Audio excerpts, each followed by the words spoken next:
Jamaica's number of affected persons continue to rise, and the latest information was given by the Health Minister, Dr. Christopher Tufton. So Jamaica has now recorded its 53rd confirmed case of COVID-19.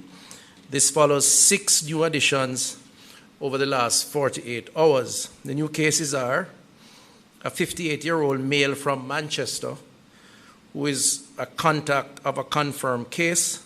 A 57-year-old male from Kingston and St. Andrew is a contact of a confirmed case. A 40-year-old male from Kingston and St. Andrew, whose mode of transmission is currently under investigation. A 23-year-old male from Clarendon, who is a contact of a confirmed case. A 42-year-old male from Clarendon who has a travel history to the US, and a 22-year-old female from Clarendon who is a contact of a confirmed case.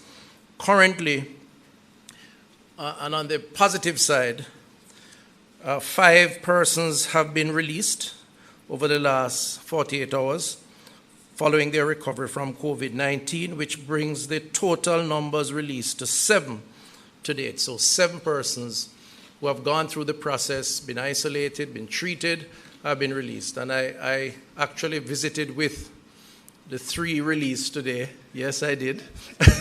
At the University Hospital of the West Indies with the medical team, including patient 1.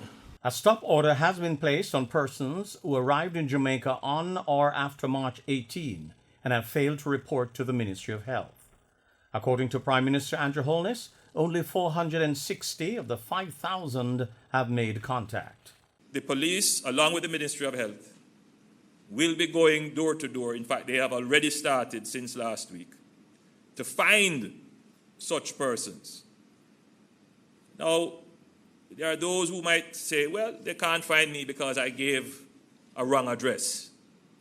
They can't find me because even though I gave the right address, that's not where I am.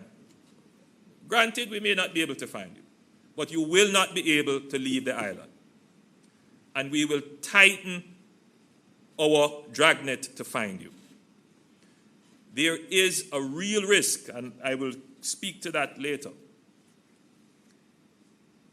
Persons who have not reported are, at this point, and from the time they have not reported, in violation of the order that requires them to report.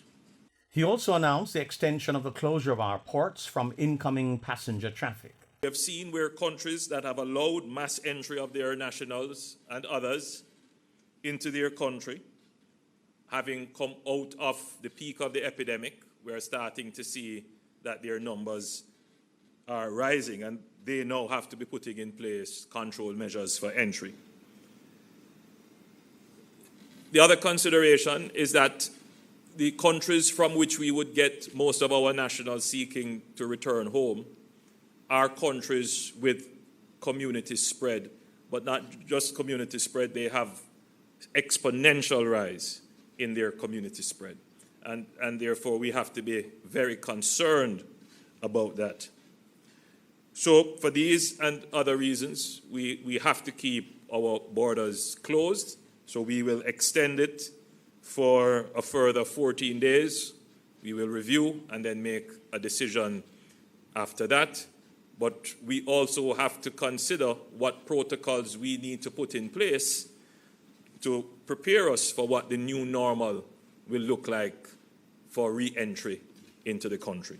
Meanwhile, the quarantine of Corn Peace in Clarendon will continue for another 14 days.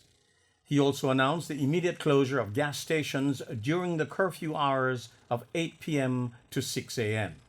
Michael Sharp, Frontline News.